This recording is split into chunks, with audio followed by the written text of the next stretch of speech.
Welcome to Trumpville. Let's play Hardball.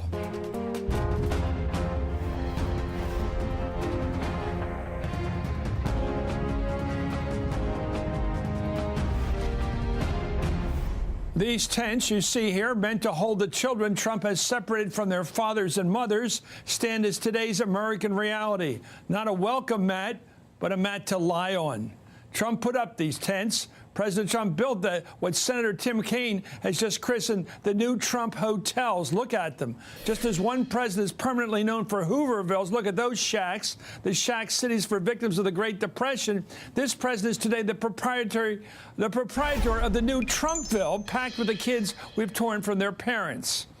Good evening. I'm Chris Matthews down in Washington. President Trump and his administration have been overwhelmed by the growing public outcry over the new tent cities and the zero-tolerance policy behind them. The president just left the Capitol tonight after meeting with Congressional House Republicans to try and figure out some way out of this crisis that he has manufactured. The Atlantic has reported that on the issue of family separations, the president said, quote, "This is a dangerous issue. The images are bad for us." Well, the reporter added that the conference on immigration policy included very little talk of actual immigration. Unable to stem the tide of criticism, many of Trump's aides have now embarked on an aggressive PR campaign to blame the Congress. But the president has the power to fix this in the sense that we're only simply enforcing the law. So why not stop it? Because the president could put a pause on this while Congress figures out a solution. Why doesn't he do that? I'm curious. We happy to put a pause on it if Congress gave us actually the tools to adjudicate it. Does President Donald Trump really want to make the argument that the buck does not stop with him? Well, no, the buck stops with the people who make the laws in this country. Well, the president seems defiant and unrepentant amid the overwhelming backlash. Punched back early today. Deviating from prepared remarks, the president delivered a campaign-style speech. People that come in violate the law. They endanger their children in the process. And frankly, they endanger all of our children. When you prosecute the parents for coming in illegally, which should happen, you have to take the children away. According to the Washington Post now, the president sees immigration as a winning issue for him politically, a winning issue, complaining repeatedly in recent months that he looks weak on border enforcement and has been concerned that his base could turn on him for not being tougher. West Wing sources now tell Axios that President Trump, quote, has shown little indication that he'll climb down from the zero-tolerance border policy. Well, the conservative editorial board of the Wall Street Journal warned, however, that this type of self-destructive politics has been a study in confusion. It adds that if Mr. Trump wants to lose the House and risk impeachment, he'll take Mr. Bannon's bad advice and keep giving Democrats a daily picture of children stripped from their parents. For more, I'm joined by Julie Ainsley, national security and justice reporter for NBC News, and Jonathan Swan, national political reporter for Axios. Jonathan, you're sitting right here. I want to ask you, is the president going to switch, or is he going to fight? Is he going to keep up this fight or climb down from that wall? That's the question I've been asking West Wing officials all week. I have got no evidence that he is ready to flip this policy, to make a unilateral action to flip this policy. But he's definitely feeling the pressure. He's definitely feeling the pressure. And that House conference meeting that he just attended, that Elena Plott from The Atlantic reported on, he made clear in that meeting that the images are bad and that this is a bad issue and it needs to be fixed. The real question is he going to do it unilaterally? Is he going to tell Jeff Sessions to flip the policy? That would be a major climb down. Yeah. Trump would see that as a huge loss of I want to go. That kid in the red, though, I think is going to grab a lot of hearts in this country. I've been looking at pictures of him. There's another one, these young kids. Let me go to Julie on this. It's an astounding situation when the First Lady of the United States that's the picture, seems to be challenging the president. What gives? And Rosalind Carter as well, and Laura Bush, and all these. I get this, that they're speaking more for the country than Trump is, my hunch. Right, well, it's interesting that it's first ladies who are coming out, right? They're supposed to be showing the sympathetic side of America's moral character. And this is something that a lot of people think is in jeopardy right now as the Trump administration pursues this. But apparently, and as Jonathan points out, that hasn't quite gotten through to the president, at least not to the point that he wants to change this policy. And instead, what this administration has done is they have doubled down on talking points. We had another press call today with all of the reporters covering this and DHS and the Health and Human Services, and they keep just trying to tell us that if we could just report this story accurately, accurately, everyone would understand it from their side. They'd be sympathetic toward the government. But the fact of the matter is, Chris, a lot of the pictures that are being shown are actually provided to journalists from the government. They're not letting us into a lot of these facilities, and so we're going on their pictures. So for the president to say we're cherry picking, for Secretary Nielsen to say that we are reporting false news and that these children are just being treated absolutely wonderfully, that is inaccurate. We are reporting a lot of what they are giving us here. Well, let's look at this. Throughout the campaign, Donald Trump, candidate Trump, vowed to create deportation forces to help cut down on illegal immigration. Let's watch what he said in the campaign. You're going to have a deportation force, and you're going to do it humanely. We're going to triple the number of ICE deportation officers. We take anybody. Come on in, anybody. Just come on in. Not anymore. Remember, under a Trump administration, it's called America First. To choose immigrants based on merit, skill, and proficiency. Doesn't that sound nice? Our message to the world will be this: you cannot obtain legal status or become a citizen of the United States by illegally entering our country. Can't do it. Let's get down to the reality. These are asylum seekers. They're not poor people from Mexico. They're generally coming from Latin America, from horrible government standard, horrible countries right at this point in terms of violence. They've come asking for asylum. Isn't there a way, I hate to suggest you actually can get around this, why don't we have faster processing? Why aren't people judged whether they have a right to asylum or not in a faster way so they don't run up against these 20-day limits? Well, there are proposals to try and remedy that. I don't know whether they would be effective or not. Obviously, there's also a question of resources, issues like that. But this is a very clear policy decision to enforce the law for every single person who comes across the border illegally, which is itself sucks up a whole lot of resources, and again is itself very clearly an administrative decision, despite what the administration Julia, when they come across, I think they can establish what country they're coming from, and if they come from one of the Latin American, Central American countries, which have had these horrible situations and violent situations down there, they should be in a different category than just the person just getting across the border from Mexico who's poor and wants a better life here. They are in that particular category of asylum seekers. Why are they putting them in jail? Well, at this point, just because you are have been persecuted, been hurt from a gang or domestic violence under the Attorney General's new standards, that doesn't qualify you for asylum. And to the president's point about crossing illegally, it doesn't matter if you're claiming asylum if you are crossing what he would say is illegally, and that means between the ports of entry. But what's really interesting about all that is that when he talks about surging resources and tripling the number of enforcement officers from ICE, he doesn't mention sending more asylum officers. We don't know what happened to the surge in judges he wanted to bring, which would increase that process, as you just laid out, Chris. Instead, he wants to enforce the tough parts of this system, and he wants to make it so that it is so hard to come through legally and claim asylum through the ports of entry that we're seeing immigrants be turned away. Well, it's getting hotter and hotter, this issue, and it's not going away. NBC's Julia Ainsley and Jonathan Swan of Axios. Earlier today, President Trump once again blamed Democrats for the forced separations, tweeting, "Democrats are the problem. They don't care about crime and want illegal immigrants, no matter how bad they may be, to pour into and infest our country, like MS-13. They can't win on their terrible policies, so they view them as potential voters." Which should be noted, the Republicans control the Congress. Joining me right now is Massachusetts Democratic Senator Elizabeth Warren. Senator, if you were president, what would you do? What's the solution to this mess on the border with these kids being separated? This Help is me out. even hard. This is even hard. It is entirely up to the President of the United States. All he has to do right now is pick up the phone and say to Jeff Sessions, say to the Department of Homeland Security, stop. And do not separate children from their parents. Do not rip babies out of the arms of their mothers. And we're done.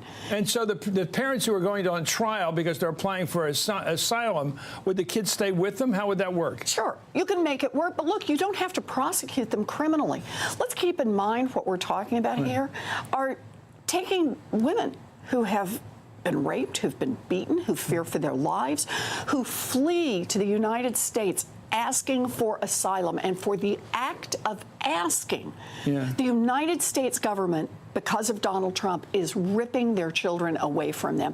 That is not who we are. Okay, they cross. We know the situation. If they come to a point of entry, fine. But if they come across the border illegally, across the border, which we know, we see pictures of it, when they come across, they're going to be detained for processing. They're going to be held for a while. There's a 20-day requirement that you have to release them after 20 days. Trump calls that catch and release, because if they wait out the 20 days, they get to stay in the United States. So there is no border enforcement. No, come on. Well, tell me how it works. No. Come on. If you want to pick people up because they've entered illegally, then get them in front of a magistrate, get them in front of a judge. We have a process for doing this. And if someone has a credible claim to make for amnesty, if someone has a credible claim to make that they want asylum, then let them make the claim. But you don't take their children away simply because they've asked. What do you think of what you must have watched Secretary of Homeland Security Nielsen yesterday? Do you think she should resign? Did you like that performance? No, I did not. I think she not only should resign, I think that before she has a chance to resign, she should be fired. Really? Look, come on. So you don't blame Trump, you blame her.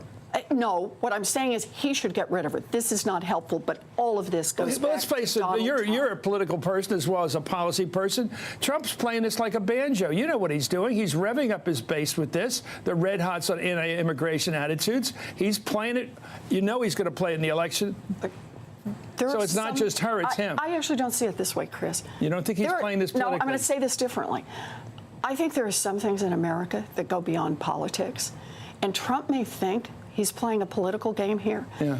But ultimately, this one hits deep where America lives. Right. Not just Democrat America, Republican America, Independent America, people who just don't care about politics.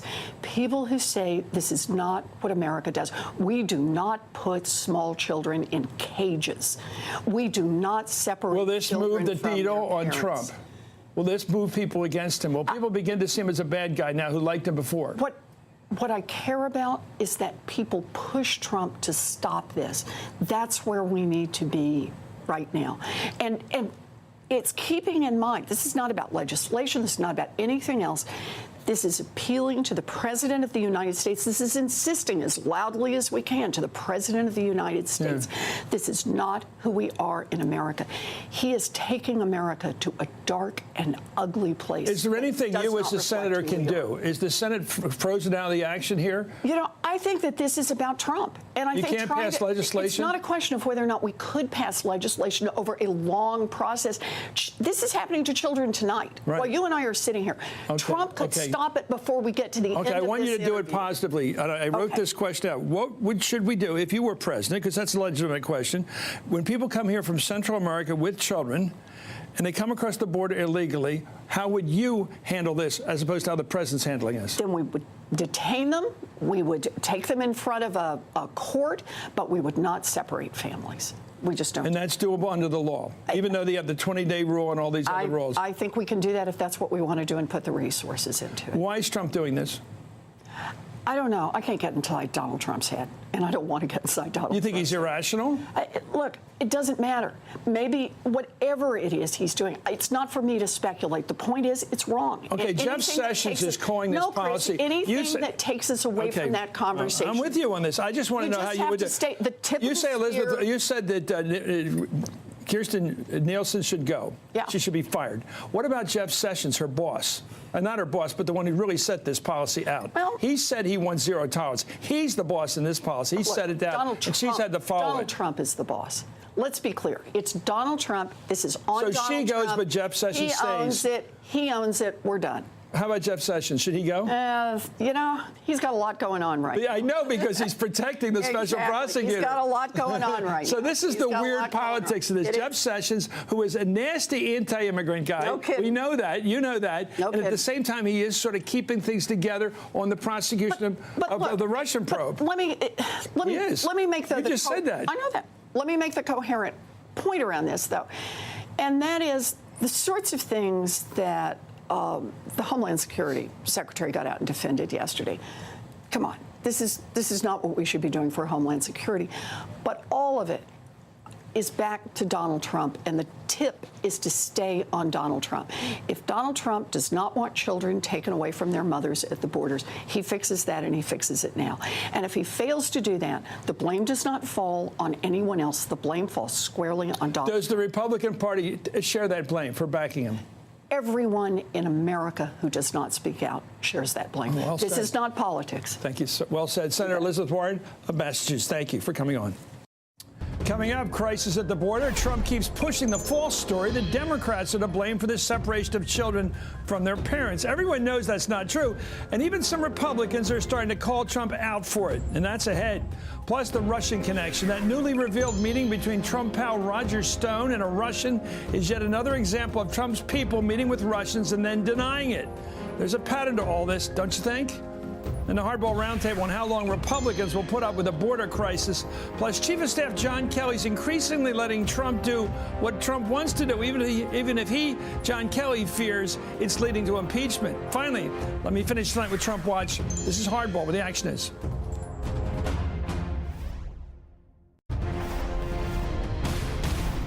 Well, the Trump administration today announced that it's withdrawing from the United Nations Human Rights Council, claiming in part that the body's biased against Israel.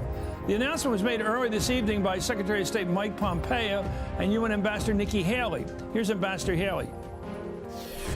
For too long, the Human Rights Council has been a protector of human rights abusers and a cesspool of political bias.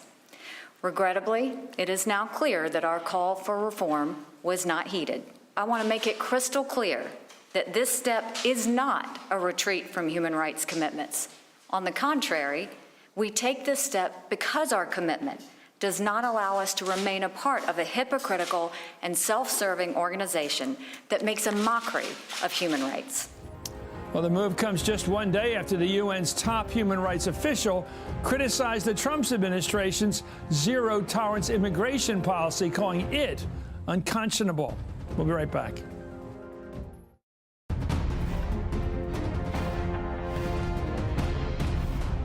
It is not possible as a matter of law to detain and remove whole family units who arrive illegally in the United States.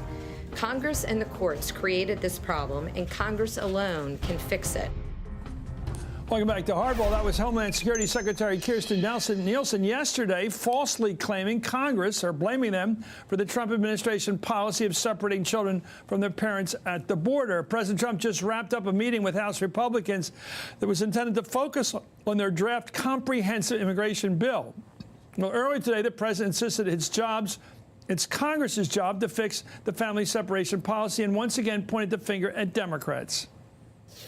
All we need is good legislation, and we can have it taken care of. We have to get the Democrats to go ahead and work with us. Well, but amid intense backlash, even the president's Republican allies are now pushing back, calling for an immediate end to the family separation policy. The zero-tolerance policy can be changed by phone call. Zero-tolerance policy is of their making. The White House could change it in 5 minutes, and they should. I mean, it's a mistake. It's not American to do this. I mean, we're for families and children and for keeping them together. All of us are horrified at the images we're seeing. We're seeing little boys, little girls pulled away from their mothers and fathers. To the extent the administration can implement this policy and keep families together, it should do so.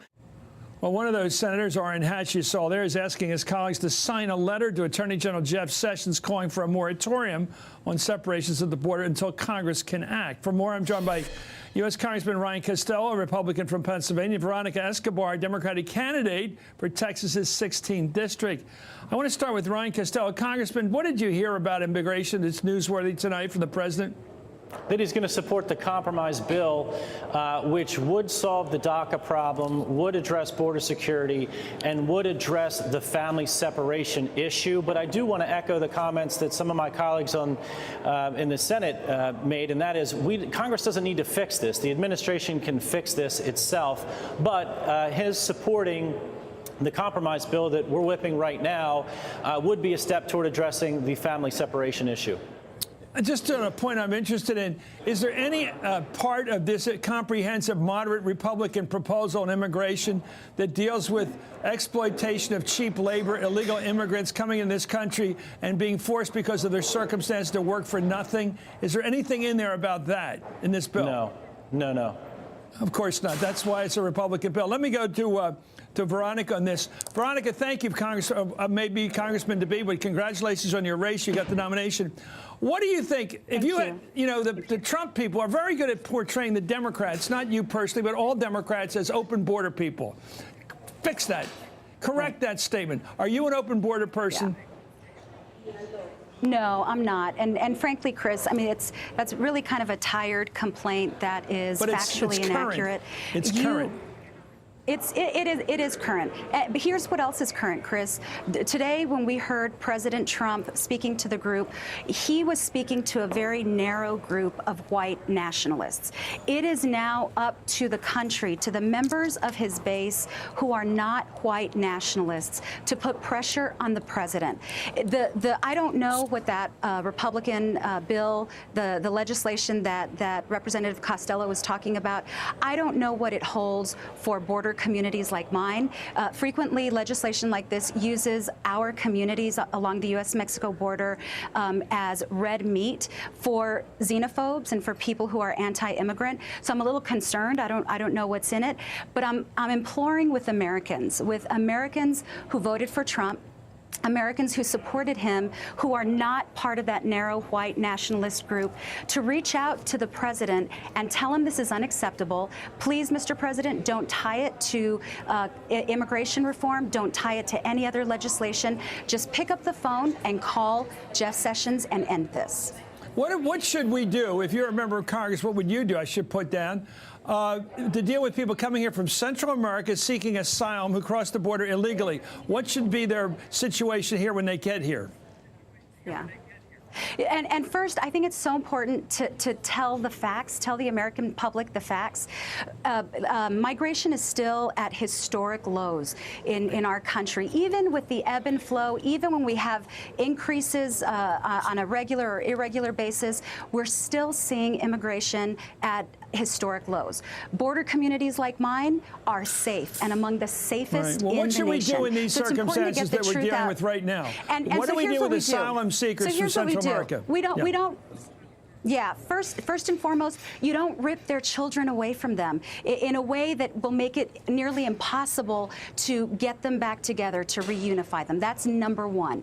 But number two, there are alternatives to detention. You don't have to detain people who are here seeking asylum. There are progressive communities across the country who have figured out how to deal with their jail populations. El Paso is among them.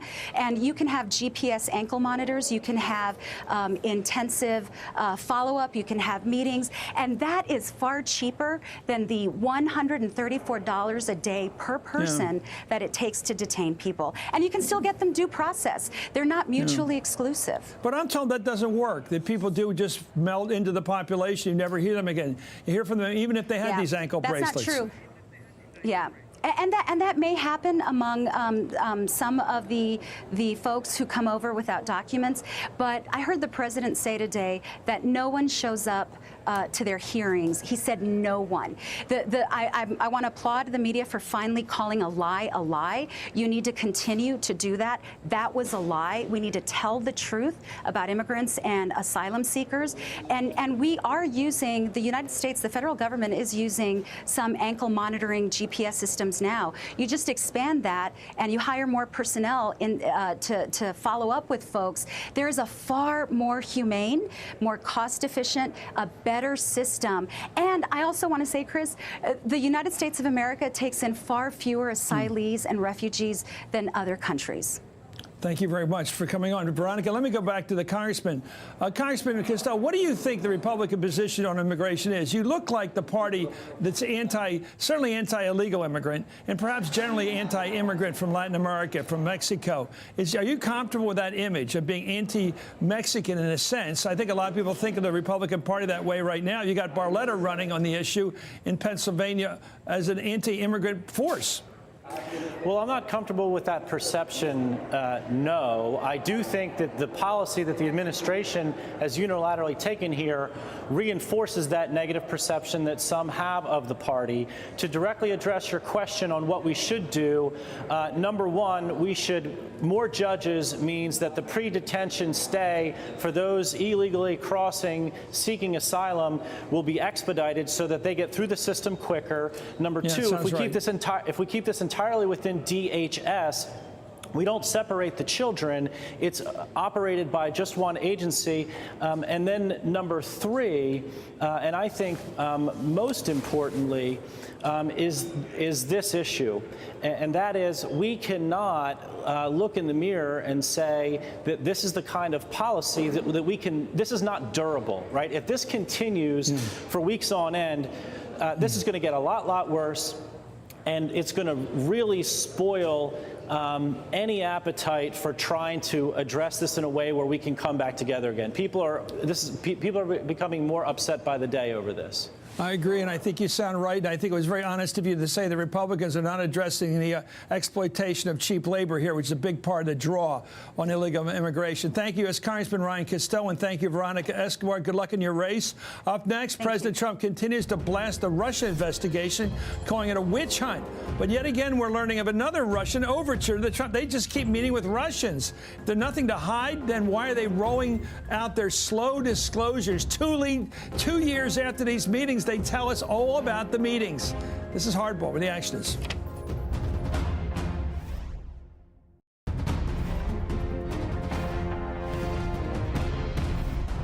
In the midst of all this talk about the Russian influence on the 2016 election, it did not jog your memory. This memory did not come to the surface of your mind, even in preparing for sworn testimony of the House Intelligence Committee. It didn't come. It didn't occur to you that that's something that had happened in your life. It didn't at all. Welcome back to Harvard. That was former Trump campaign advisor Michael Caputo on this show last night, saying that a key Russian contact escaped his mind when he testified under oath before the House Intelligence Committee. According to Mr. Caputo, he and his associate Roger Stone had the same inability to remember that a Russian named Henry Greenberg, calling himself Henry Berger, offered to sell them dirt on Hillary Clinton in 2016. Here's how Stone described his memory lapse the other day. I had no memory of this. It was an innocuous exchange. This guy shows up wearing a MAGA hat and a Trump T-shirt. He makes this offer. I decline. Nothing inappropriate happened here, and I have now refreshed my memory and informed the committee. Refreshed my memory is an active verb. Anyway, Trump attorney Rudy Giuliani also downplayed the significance of the disclosure because, as he says, nothing ultimately came of the meeting. It seems to me, however, whatever the differing recollections about this, it sort of gets resolved with the fact that Stone did nothing about it, came to the conclusion, according to the Post, that it was a waste of time. He and Greenberg came to the conclusion that it was a waste of time. Well, now that they've disclosed it, 2 years after it happened, they're claiming that they were set up by the FBI. The meeting with Greenberg in May of 2016 is another point of contact among dozens that reportedly took place between Trump associates and Russians. Russians also offered dirt to Trump associates like George Papadopoulos and Donald Trump Jr. However, no one disclosed those overtures to the FBI. They never thought of calling up the authorities. Joining me right now is Shannon Pettypiece, White House reporter for Bloomberg News, and Juliet Sorensen is a former assistant U.S. attorney. I want to start on the press part of this, the media part.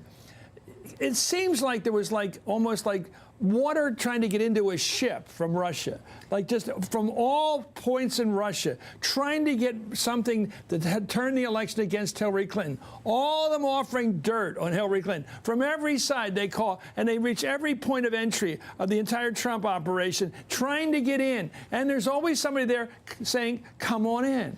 Let's talk about it. And because this is all happening in a backdrop where we now know the Russian government was actively interfering in our election on social media and a number of different methods. And yes, this idea that there were just so many meetings between Trump campaign associates and Russians, that is what was setting off alarm bells in the intelligence community in 2015 and 2016, in the summer of 2016. This idea of why is the Trump campaign meeting with so many Russians who are adversaries of ours? I know. Well, let me go to Juliet on this question. Legally, can a guy or a person say 2 years after they've testified under oath, I've jogged my memory, I've refreshed, I love this phrase, I've refreshed my memory and realized, yes, I did on all those occasions, I did get a contact from Mr. Caputo. My name is Roger Stone. And yes, I did talk to the guy. And yes, I called back Caputo after and told how the meeting went. All these points, incidents in which there was contact with the Russians, at least in this episode, and then says, I just now remembered it after 2 years, saying I don't remember anything. Is that legal? Can you just say that? Can they legally say it? Yes. Whether or not Robert Mueller and members of Congress believe it is another question. So what's going to happen if they decide that these guys were lying all the time, that they did know about the meetings with the Russians? They decided deliberately not to tell the Congress when asked the question under oath. A deliberate lie under oath is perjury. Perjury is a crime. They have criminal exposure for falsely testifying. It seems to me that they're trying to make up for that belatedly, and it's going to be a credibility assessment. Did something happen that actually jogged their memory, and did they actually testify in good faith before these House committees, omitting this seemingly extremely significant encounter, given the nature of the congressional investigation as well as that of the special counsel? Or was it a deliberate lie? At the end of the day, they're going to be fact finders making up their minds about that. Well, Rudy Giuliani also appears to be cleaning up some statements he made last week, refreshing his mind. Of course, on Friday, Giuliani appeared to dangle a pardon for Paul Manafort, telling the New York Daily News that, quote, when the whole thing is over, things might get cleaned up with some presidential pardons. Isn't that dainty? Here's what he had to say about that, however, today. Does the president want to pardon Manafort? The president is not going to pardon anybody. What about commuting dissensions? I can only say that during the investigation. The point I was trying to make the other day is after it's over, he's got the power to pardon. I will have nothing to say about it. So it will have no effect from the investigation. He starts out by saying he'll clean it up with some pardons, Shannon. That is so interesting. Clean it up. Like, well, right, because of course it could be seen as trying to influence or sway testimony of witnesses in an ongoing investigation. So it is a very dangerous path to walk down. But he says after it's all over, we're going to have a flow, a spray of pardons that gets everybody off the hook. Well, I mean, he says it. I mean, the president's been showing it through his actions. I mean, that pardoning of Scooter Libby was an incredibly crystal clear sign of if you were treated unfairly, if it was obstruction of justice, if it was, lying to investigators, that these were crimes he was willing to overlook. So, I mean, I don't think Giuliani needs to say it. I mean, the president has shown it with his own actions, with his own pardons. Shannon Pettypiece, thank you. Juliet Sorensen, thank you so much for coming on. Up next, the Hardball Roundtable tackles the right-wing reaction to the border crisis. Plus, White House Chief of Staff John Kelly has reportedly become so demoralized in his job that he's willing to let the president do what he wants, even if he fears, John Kelly fears it could lead to impeachment. Watch your Hardball.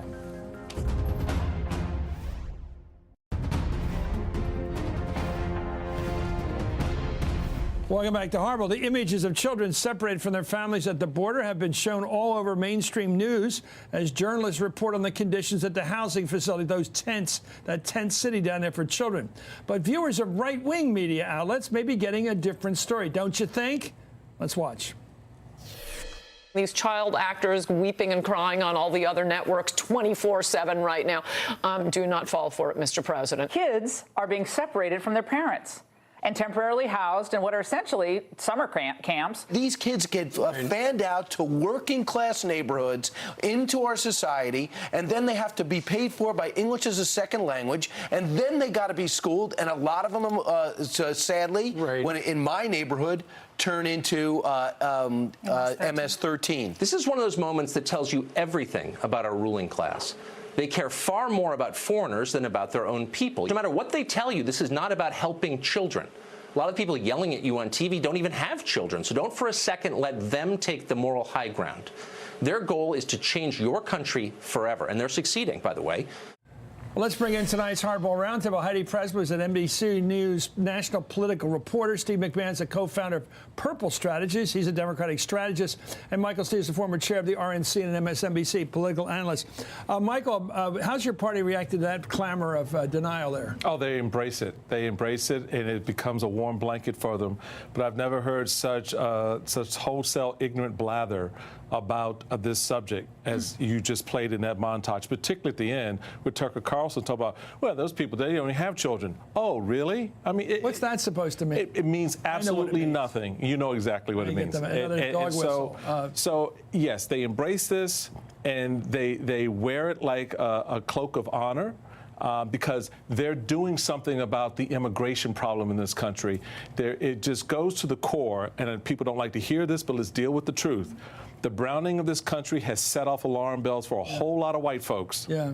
And you hear it displayed night after night on Fox News by those talking heads, parroting out and repeating this fear and driving it. Using that reference of parroting out and talking heads, these little child stars, these little Hispanic, Latino, Mexican, actors, they're all been trained in acting skills. They know how to cry on cue. They can ask for their father in a desperate tone, and they're about 3 years old. Yeah, it's. I mean, the desperation is not these children. The desperation is what you see on these television commentators going on and on about. Why are they doing it? Well, I mean, why don't they just say, you got us on this one, this sucks, this is terrible publicity, we look terrible. Why don't they just say that to Trump? This makes us look bad. I actually think that the people who run elections and who have run campaigns are saying it to Trump, but the people who've never done campaigns or that have run in red states like Jeff Sessions and Stephen Miller are saying this is great politics. It's terrible politics. Okay. Heidi, I'm not sure it's going to change minds in the long run, but right now more than half Republicans, just about half, support this, but that's half of half the country, or half of 40% of the country. That's not a lot of people. And I think you did a great job of setting up why we get to those numbers, Chris, because like you saw in those clips on Fox News, these children are being dehumanized. They're being demagogued. They're being cast as MS-13 gang members who are here to rape and pillage. And I guarantee you that there has not been much coverage on that same network of the tape that actually shows what's going on at these detention centers, the ProPublica tape, the audio of what's actually happening, and the reality of what happens when a child is ripped from their parent. Speaking of parenting, Politico reports that White House Chief of Staff John Kelly has largely yielded his role as the enforcer in the West Wing, as his relationship with Trump has soured. While Kelly himself once believed he stood between Trump and chaos, he has told at least one person close to him that he may as well let the president do what he wants, even if it leads to impeachment. At least this chapter of American history would come to a close. He is, Steve, he has given up on his responsibility to the monarch. One by one, all the Republicans who had been around town, who had been inside previous administrations, have left the building, and so the grown-ups are all gone. But the grown-up here has given up responsibility. Now we just have Trump. He's apparently working out in the workout room, trying to sweat off his job. Well, and trying to outlast, I think, every other establishment. Heidi, your thoughts about this guy? He is impressive. He's a general of the Army. He's an impressive guy, and he's there. He always impresses me in his bearing and everything. But apparently, we're told, look at that. He looks like a leader. More than Trump does, and yet he doesn't want to lead Trump anymore. Well, in terms of average tenure, I would say he's put in a long shift at this White House. So, you know, but I think that what's happening here is that the establishment Republicans who had been in this thinking that they could guide this president are giving up, but giving up, walking out with actually a lot in their bag. When you look at the first year of this presidency and all of the things, I interviewed Mitch McConnell about the tax cuts and the deregulation. So now an election is coming up. And so Trump is returning to the campaign Trump. But he's carrying the water. Look, Axios is reporting tonight that Donald Trump Jr. decided to pull out of a fundraiser for Texas Land Commissioner George P. Bush, who's running for re-election down in Texas, due to the Bush family's opposition to his father. This comes after George P. Bush's father, former Republican presidential candidate Jeb Bush, spoke out on the policy separating children from their families, tweeting, "Children shouldn't be used as a negotiating tool. Trump should end this heartless policy." Of course, Michael, his wife is Mexican. I mean, born in Mexico. Right. She's American now. And obviously he doesn't like this policy, and yet there's... Right. For George P., this cuts really close to home. But can we be clear here? I don't think George P. is going to lose any sleep over this cancellation, to be honest. That's right. His mother is Mexican born. Right, exactly. So I just don't think that George P., played the game and said, all right, fine, he's president and it's your son, and okay, we're going to try to do the little kumbaya, but I don't think he's... Can I ask a tough question of you guys? You're all political, even the straight reporter here. Do you think it'll move the needle, this whole horror at the border right now? Yes. Is this going to move the needle between Trump and anti-Trump? You think so? Are you really meaning that you're sure about this? Well, look at the Quinnipiac poll that came out yesterday. It's the support for opposition for this policy is 66 27 among voters. Now, Michael, you were chairman of the RNC. Do you want to get on the side of the 27 or the 66? You know, and if you look among independents, well, would that impact voting? Would that impact voting? Yeah, that's what it will. It will, because be on the 66, but if they're not voting. The difference between winning and losing are where the swing voters go, right? Okay, come next November and the November beyond, will the voters vote on the basis of this mistreatment of our children coming across the border? I think it depends on how long it lasts. And journalists are heading down there. They're going to be capturing a lot of these images and telling these stories. Picture is worth 1,000 the more that comes out, I think it's going to be really hard. Like believe me, or the reporting exactly was right. from the meeting today between Trump and Republicans on Capitol Hill that even he now was worried about not the policy, the images. That's why you see the images. Do you know what the ads? Lived on reality. I'm going to end the show with this tonight. He's lived on reality TV. He's lived on pictures on television. This picture's on television. He isn't even on television right now. That picture is. The roundtable's sticking with us, and up next, these three will tell me something I don't know. They've bumped him from the picture. You're watching Hardball. Well, President Trump says he's got the right to pardon himself, Donald Trump.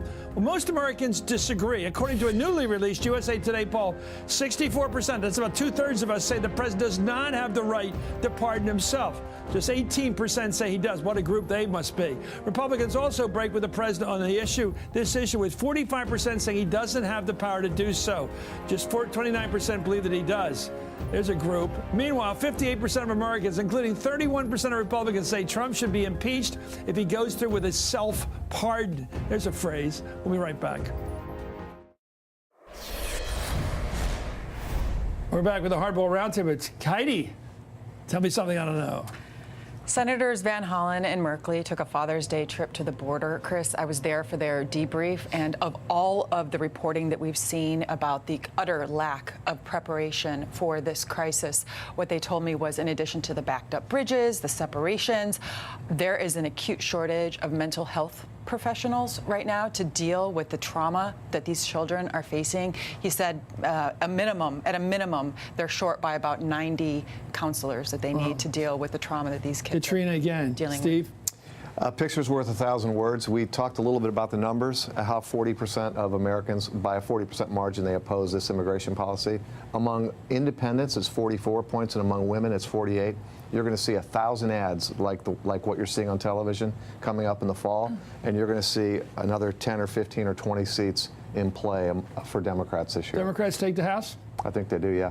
Michael. This immigration issue is really reaching across the country. You're having now Hollywood producers, Steve Levitan of Modern Family creator, and others are really pushing back on Fox, 21st Century Fox, because of the commentary that's being aired on their programs. It's been outrageous. Thank you, Heidi Pressley and Steve McMahon and Michael Steele. A great panel. We'll be right back.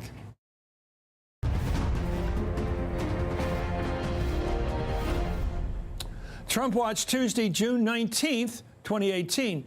President Trump has, until now, made American politics a reality show.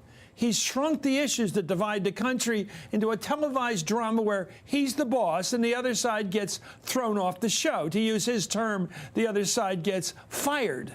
We know what that looks like. He stands on a stage in front of a rally and tells his security people to bounce a group of protesters. Throw them out, he yells.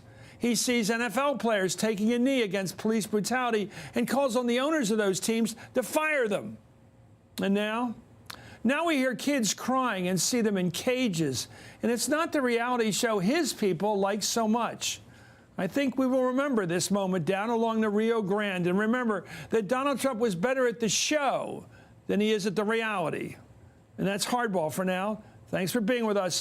Hey, it's Chris Hayes from MSNBC. You know, every day I come to the office and we make a television show. And every day I think to myself, there's so much more I want to talk about. And so this is our podcast. It's called Why Is This Happening? And the whole idea behind it is to get to the root of the things that we see play out every day. They're driven by big ideas. Each week, I sit down with a person uniquely suited to explain why this is happening. New episodes of Why Is This Happening every Tuesday. Listen for free wherever you get your podcasts.